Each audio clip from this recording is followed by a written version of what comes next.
How are you today, my friends? Today we are going to take a new lesson, which is factorization by taking out the H.C.F, which is the highest common factor.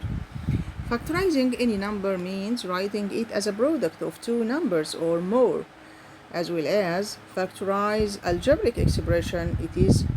We can factorize it as product of two factors or more.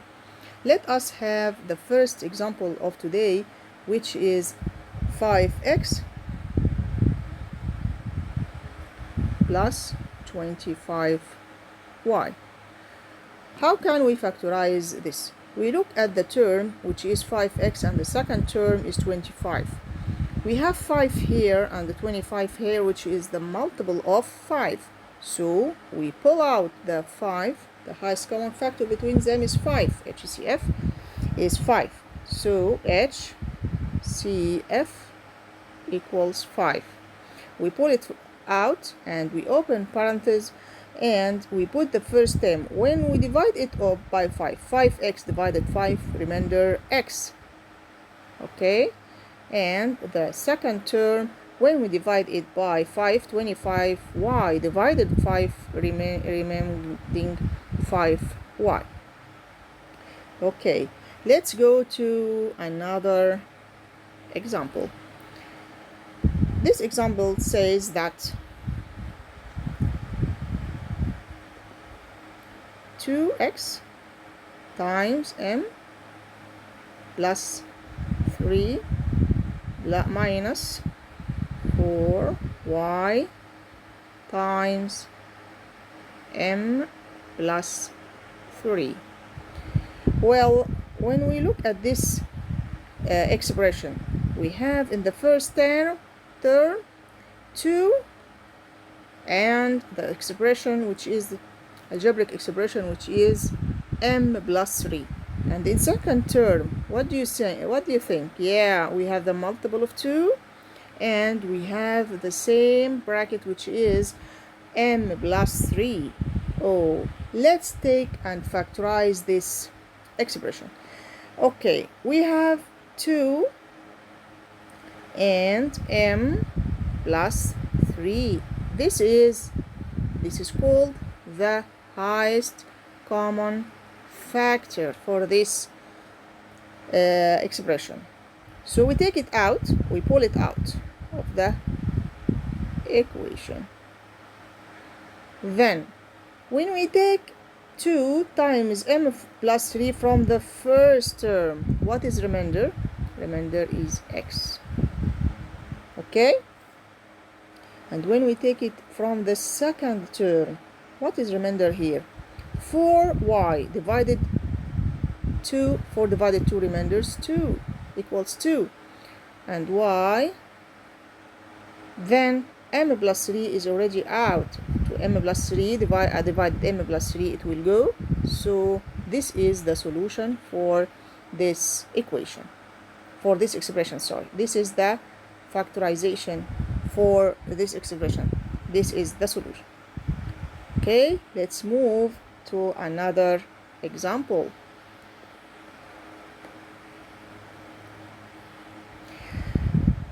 X times z minus y plus L y minus z. Okay, when you look at this example, you see that y minus z here and in the second term, and we have z minus y in the first term. Why shouldn't we rephrase this term y minus z? Can we write it as z minus y as in the first term? Yes, but we have to change the negative sign. Okay, so we multiplied it by minus 1 like this. Since the HCF for this expression equals z minus y, so x times z minus y plus L it should be minus L times Z minus Y, as we have replaced it here. We have changed the positive sign to be negative. So look at this. We have a new expression. Let us see. Oh, we have a common factor here, and the highest common factor here, which is Z minus Y. Okay, we pull it out of the expression. What is the remainder in the first term? It is X minus, yeah, good boy. Yes, good girl. And what is left in the second after we divide X, Z minus Y and Z minus Y? Remainder is L. Yes, this is the factorized form for this expression. Okay, let's move to another type of questions. In this question, it says if A times X plus Y, A times X, if A